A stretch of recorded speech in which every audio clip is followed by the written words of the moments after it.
একটা জিনিসের দিকে তোমরা খেয়াল করো, আমি কিন্তু সবাইকে গিফট দিচ্ছি, আমি কিন্তু আর একজনের গিফট দিয়ে দিচ্ছি। এন্ড এরই কিন্তু আমার টুর্নামেন্টে ফেসবুক পেজের ভিতরে কিন্তু সবাই উইনার হয়েছে ভুইয়া নিয়ে। তো হ্যালো গাইস, তোমরা আমি যেই গিফট গুলো দেখাইছি, আমি কতগুলো গিফট দিতেছি লোকজনের। এন্ড আমি কিভাবে গিফট দিতেছি, আমি ফেসবুক পেজে কিন্তু আমি লাইভ স্ট্রিমে এন্ড টুর্নামেন্টের ভিতরে গিভওয়ে দিই। এন্ড যে ভুইয়া নিতে পারে, এন্ড আমার টিকটকে কিন্তু অনেকজন ফলো দিয়ে রাখছে, তারা কিন্তু জানে না গিভওয়ে আমি দিচ্ছি ফেসবুক পেজে।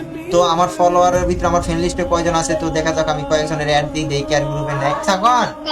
ওই আমি ফেসবুক পেজে না লাইভ স্ট্রিমে টুর্নামেন্ট ছাড়তেছে, ওখানে অনেক গিভওয়ে দিতেছে। তোরা যা টিকটকে ফলো দেওয়া আছে যেহেতু, তোরা ফেসবুকে ওখান থেকে জাগা মানে টিকটকের তো বাইরে থেকে ফেসবুকে যা ফলো দিয়ে দে। তো বয়েও তোর ভিডিওতে কেউ লাইক সাবস্ক্রাইব করে দিতে তো বট তোর ভিডিওতে ভিউজ আর তুই যে কাস্টমার ছিল শুধু কষ্ট কেউ মেসেজ দিলে কোন কিছু গিফট দাস তুই তো বট।